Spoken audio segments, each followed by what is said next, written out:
OK. Bon, ben, on va commencer. Bon après-midi tout le monde. Mon nom est Daniel Forêt. Je suis dans l'enseignement depuis 35 à 40 ans. C'est un petit peu avant-gardiste à l'époque. J'ai fait de la biologie, j'ai été acupuncteur pendant une trentaine d'années. Mais j'ai toujours fait des liens avec les organes, l'émotion liée à l'organe. Et pourquoi on a le mal a dit? Parce que le mal a dit, il essaie de nous dire quelque chose. C'est le mal dit de l'âme quand on le lit à l'envers. Alors, c'est notre âme qui nous mène par le bout du nez. Si vous n'écoutez pas vos émotions, vous allez avoir des bobos. Vous allez avoir mal ici, puis mal là, puis vous allez vous frapper seulement qu'à l'endroit où il y a un trou dans votre champ magnétique, parce que l'émotion va créer cette ouverture-là dans votre champ magnétique. Vous savez que vous êtes magnétique? Oui? Non? Est-ce que vous savez que vous êtes magnétique? Oui. Oui? Vous attirez avec tout ce qui vous arrive, que vous aimez ça ou pas. C'est ça le magnétisme. Dépendamment de vos croyances, vous allez attirer exactement ce qu'il faut pour créer l'équilibre. On a un destin aussi. On a un destin aussi. Oui. Mais ça fait partie de notre plan de vie. Moi, j'appelle ça mon plan de vie. Parce que la destinée, si tu fais juste t'asseoir et attendre, elle va arriver. Mais si tu travailles avec ton plan de vie, tu es en évolution continuelle pour changer ce qui serait arrivé si tu n'avais rien changé. On n'est pas... c'est pas une fatalité ce qui est prévu. On peut tout changer. En tout cas, moi, c'est ce que je crois. Moi, j'ai changé beaucoup de choses dans la mienne, ma vie. Alexandra, quand je l'ai connue, ma compagne était non fonctionnelle. Ça faisait, je ne sais pas combien d'années. Elle ne sortait même pas de la maison. Elle envoyait la petite fille de la voisine chercher de quoi au dépanneur pour manger. Elle a fait les formations. Après les formations, on s'est recroisés. La vie a fait qu'on s'est recroisés, sinon c'était pas planifié qu'on se recroise. Moi, je suis allé suivre un cours d'antenne de Lechère. Elle était inscrite dans le cours. Je n'ai aucune idée qu'elle a. Ça a cliqué à ce moment-là. On a commencé une relation de 16 ans. Ça fait, on va notre 17e année qu'on est ensemble. Moi, je suis comme tu. Pas souvent. Pas bien. Moi, je pense qu'on vit une relation d'âme-sœur. C'est ce que je pense. Ça va bien. On ne voit pas de difficultés, on ne s'accroche pas plus qu'il faut. De toute façon, les voyants, c'est tout le temps nous deux. C'est inséparable quand on va voir des tireuses de cartes ou des voyantes ou des médiums, là, on est inséparables. Ça ne nous surprend pas parce que ça va bien. On n'a pas de difficultés. Je suis ici pour vous parler des cas vécus, des gens à qui on a fait des soins, des gens qu'on a rencontrés dans la vie. Un des premiers qui m'ont amené à... Moi, je parlais des corps éthériques. Vous savez, c'est quoi votre corps éthérique? Oui. C'est un des corps subtils. C'est ce corps-là, on pense que c'est le premier, hein? C'est le dernier. Vous avez beaucoup de corps subtils. Le dernier, il est entre 40 et 80 pieds de vous. De 40 à 80 pieds de moi, on est tous dans la même bulle, là. Ma bulle est dans votre, puis votre bulle est dans la mienne, etc., là, de tout le monde ici. C'est la première chose que je montre à mes élèves, la première journée du cours, trouver votre bulle. Elle est où? Après que vous avez trouvé la grandeur de distance de votre bulle, je vais décrire ce que vous vivez et votre plan de match. La distance va me parler. Avec le temps, on a appris la norme, le pas assez d'énergie, puis l'énergie trop lointaine. Trop loin, c'est des gens qui veulent foutre le camp. Pas aller à Paris, là. Foutre le camp. Ils sont à 70, 80, 88 pieds le plus loin qu'on a rencontré. Puis si on leur demande s'ils ont des idées, ils disent oui. À 88 pieds, il nous a dit qu'il savait comment il était pour le faire. Il me restait juste à le faire. Ça va? L'énergie parle pour vous. Vos corps subtils, c'est les premières choses qui rentrent en contact avec les autres, bien avant qu'on se parle, bien avant qu'on sache qu'il y a quelqu'un de proche. 80 pieds à 2, là, ça fait 160 pieds. On est déjà dans le bulle de l'autre. Quand on est plein de monde comme ça, on a des informations où il y a des échanges au niveau de nos cellules qui nous disent à qui on a affaire. Si je peux avoir confiance, c'est mieux de ne pas y tourner le dos. Fais attention à toi. Tout est là. Mais moi, je ne suis pas capable de parler de rester à la même place. Une des premières personnes qu'on avait croisées dans nos périples, on était à Val-d'Or en train de donner une conférence. Puis on rencontre un monsieur qui est complètement sorti de son corps. Sa tête éthérique est d'un partie génitale. S'il est d'un partie génitale, il est descendu par en bas. On lui demande s'il y a eu un accident, il dit oui.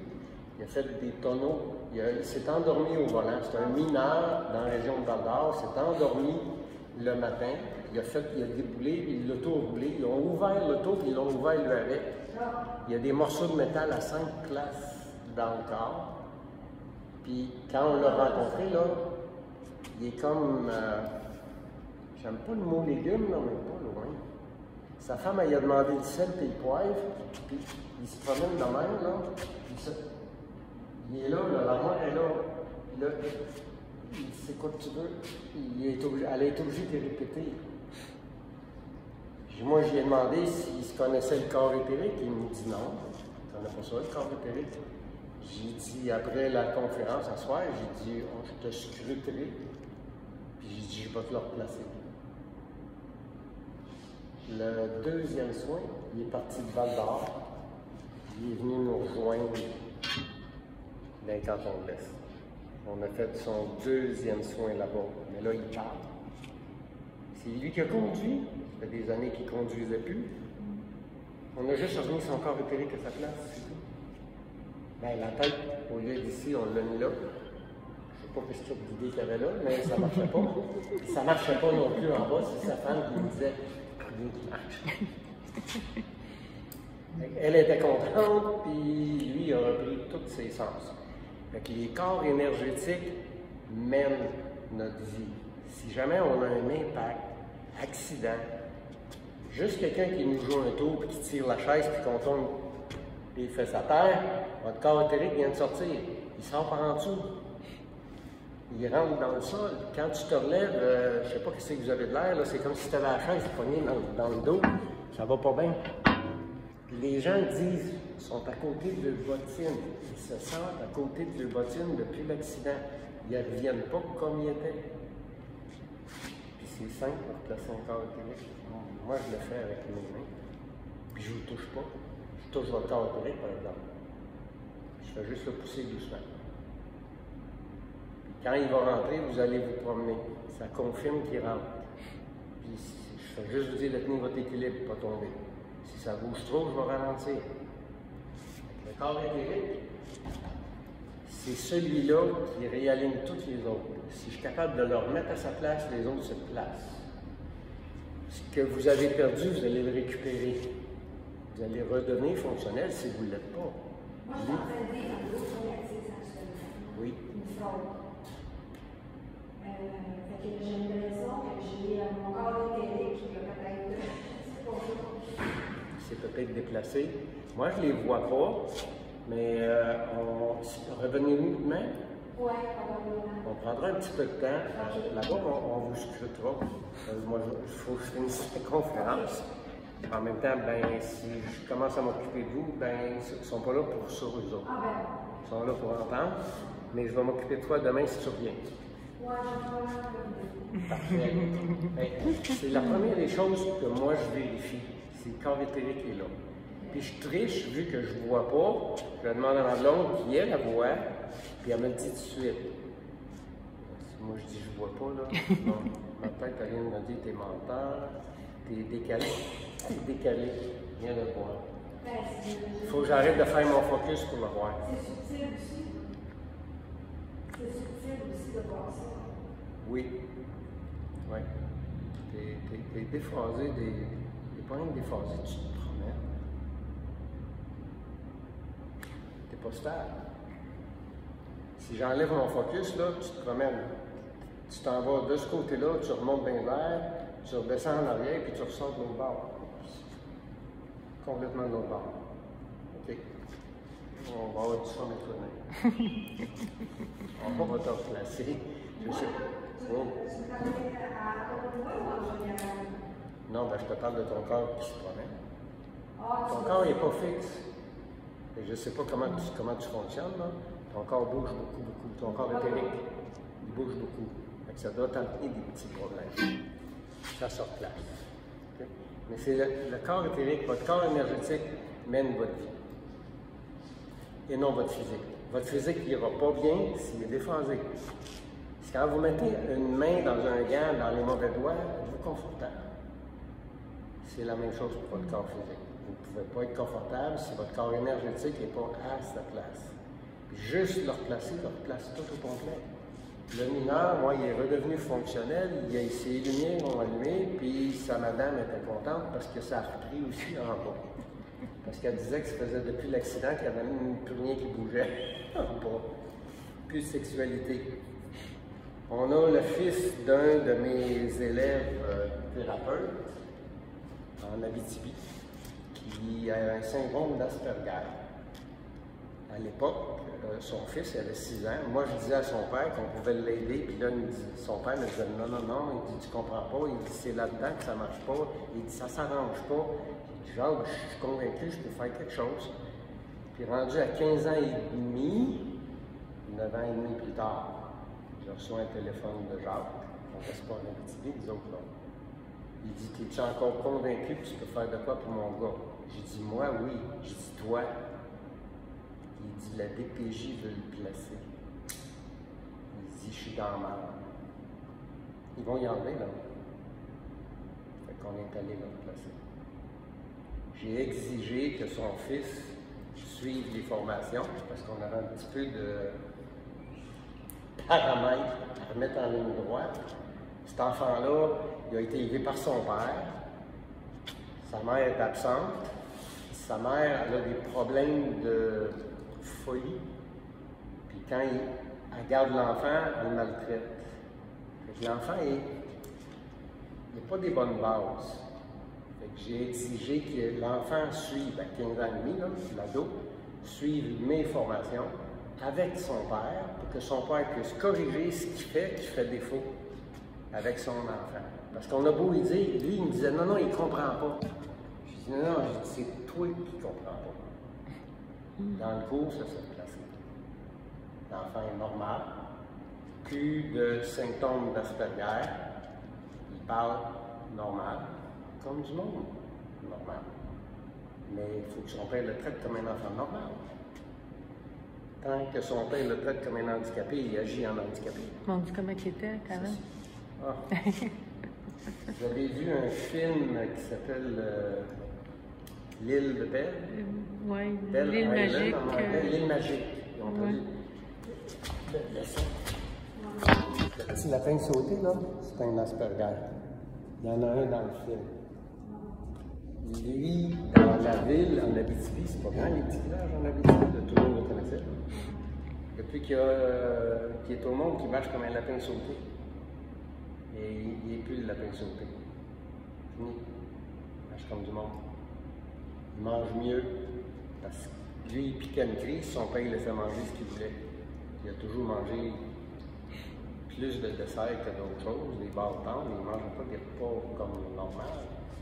Mais il fallait corriger à la base ce qu'était le père. Il permettait parce qu'il pensait que l'enfant ne pouvait pas comprendre. C'est pas tout à fait ça. C'est le parent, des fois, qui ne sait pas comment agir. Mais il ne savait pas. Tout se corrige. On a une dame qui s'est fait baptiser Kathleen. Parce que sa sœur qui est venue au monde avant elle est morte, bébé, 10 mois. Quand ils l'ont conçue, elle, c'était pour remplacer l'autre. Il donne le même prénom en plus. Alors, je ne s'est jamais senti bien avec ce prénom-là. Fait qu'on lui a demandé comment elle aurait aimé se faire appeler. Elle dit Cathy, pas Kathleen.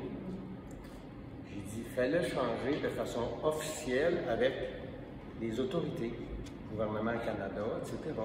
Elle a fait changer son nom de son baptistère. Elle porte le nom de Cathy depuis ce temps-là. Sa vie a tout changé. Elle est rendue, elle travaille à son compte, elle a sa famille. Cathy, ça fait bien des années qu'on se connaît. Ça fait du bon. Juste le prénom, la façon dont tu écris le prénom. On a un monsieur qui s'appelait Régent, R-E-J-E-A-N, puis il détestait son prénom. Puis c'est le genre de gars là, qui régente. Je fais changer tes lettres. R-E-G-E-N-T. Ça fait Régent, même prononciation. Ben, juste ça, lui, ça l'a mis comme ça à marque. Il a arrêté de détester son prénom. C'est une vibration, hein? Puis juste changer une lettre, ça change votre taux vibratoire. Votre taux vibratoire, le A, c'est 1 dans le taux vibratoire, B, c'est 2, etc. Ça, les accents, quand on met les accents, on les laisse. Je ne sais pas.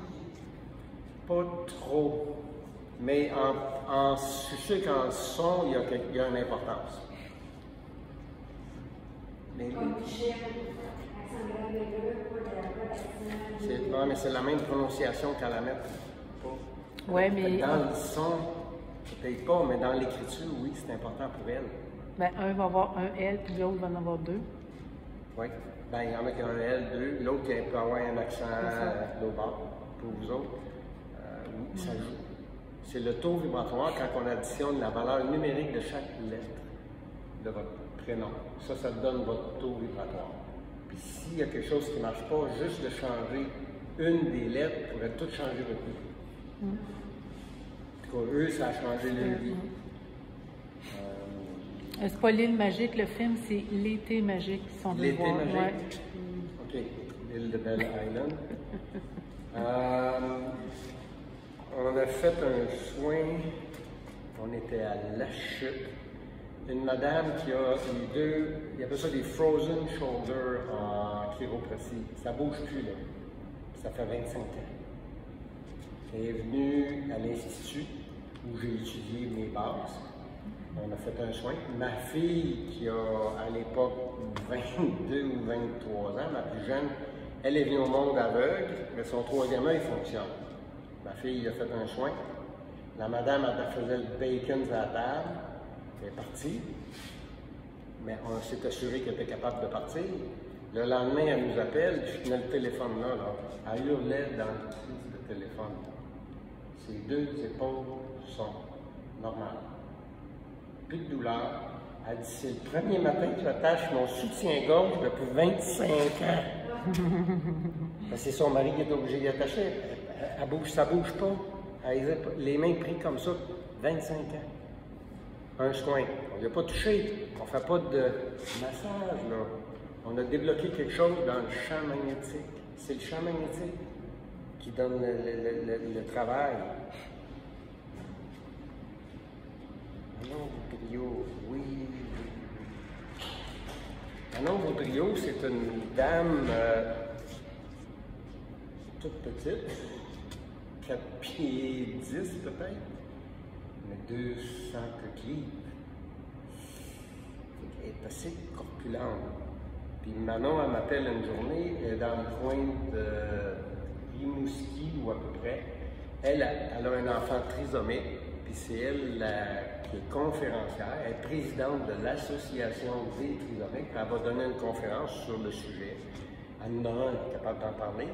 Puis là, on me rappelle, elle dit, j'ai 2 épaules barrées, elle dit, je suis même pas capable de conduire l'auto, puis elle dit, je peux pas la laisser là, puis m'emmener en autobus, là. Elle dit, c'est trop problématique. Elle dit, tu penses-tu que tu peux faire quelque chose? J'ai dit oui, mais j'ai dit, je ne sais pas à quelle heure. J'ai fait son soin, moi, à 2 heures du matin, parce que je donnais un cours. Il fallait que j'aille reconduire ma fille à Brossard parce qu'elle ne voulait pas coucher chez nous. J'ai dit, pendant le temps que je revienne, j'ai dit, ouais, tard. J'ai fait à 2 heures du matin. Je l'oublie, moi, la madame. Le lundi, on est vendredi ou samedi. Le lundi matin, ça cogne dans la porte de mon bureau. J'ai dit d'entrer, elle rentre, elle dit, ouais, comment ça va? Je dis, ça va bien. Puis je dis, quoi? Je l'oublie. Qu'elle avait 2 épaules barrées. Elle me fait ça. Je dis, j'ai plus rien. Je dis, ah. Je dis, comment ça a été ton soin? Je l'ai fait à 2 heures du matin. Elle dit, je me suis assis carré dans le lit à 2h01 du matin. Elle dit, c'est comme si un mur de pierre qui me fonçait dessus. Elle dit, il a tout éclaté avant de me toucher. Elle dit, j'ai plus rien. Toute la douleur a lâché d'un coup. C'est quelques-uns des cas, pas toujours spectaculaires comme ça. Tout se répare dans le champ magnétique. Quand on va transformer, on ne change pas rien nous autres. On ne décide pas en quoi on change. Dans mon protocole, quand on fait un soin, on demande le soin parfait selon le plan divin de la personne. S'il faut qu'elle reste 5 ans dans son malheur parce qu'elle a quelque chose à apprendre, je ne peux rien faire. Peut-être l'avancer si elle va plus vite.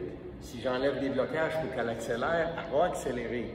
Mais je ne peux pas décider, moi, qu'elle va guérir demain matin. Ça ne m'appartient pas. Mais on demande toujours le soin parfait selon le plan divin de la personne. Les résultats, c'est très flagrant. Dans notre cas, on a une jeune dame dans la trentaine. Elle a eu des abus jeunes, puis elle s'est mis une protection. On a un monsieur, nous, qui fait des soins aussi dans l'énergie. Puis il regardait, il a scruté. Il dit, tu t'es mis comme une canette de Pepsi, elle dit. De là, elle regarde, elle dit oui, elle dit, je ne veux pas qu'on me touche. Elle est célibataire, puis elle ne veut rien savoir. Là. Elle a ça à travailler, sinon elle va passer toute sa vie. C'est pas nécessaire qu'elle passe toute sa vie comme ça. Mais le traumatisme est là. Et la peur fait qu'on ferme les portes si on ne se dépense pas un peu. Mes yeux, moi, il vient de changer mes lunettes. Ça fait 2 semaines, 3 semaines, à peu près. Okay. Il était rendu 6 fois trop fort. Puis on se fait donner des soins pour mes yeux. Parce qu'il foutait le camp, là. Je commençais à plus être capable de conduire le soir. La luminosité m'aveuglait. J'ai fait demander des soins à un groupe là, de tous mes élèves. On doit être 100 dans le groupe. Mes yeux se sont replacés, mais je restais encore ébloui quand les lumières m'aveuglaient le soir. Je trouvais ça fatigant. Fait qu'on a repassé un examen. Ils viennent de baisser mes lunettes. Il n'y a presque plus de force dedans. Puis j'ai une cataracte qui fait que je suis ébloui. Fait que j'ai une opération de cédulé. Quand ils vont se décider que je me place, ils vont enlever une petite peau morte. Ça va enlever tous les éblouissements. Ton filleul, tu veux me raconter ton filleul? Tu veux pas parler aujourd'hui? Ah, ok. Ça dépend des jours. Les jours, on commence la conférence, c'est moi qui est supposé parler, j'ai pas le temps de passer. Excusez-moi, je vais partir. De toute façon, je pensais à votre kilos demain. Oui. Je vais supporter ça, puis si je suis capable de tout replacer sur place, moi, je fais ça. Ok, merci. C'est bon. Maxime, c'est un petit bonhomme de 9 ans. Hein? Ben oui.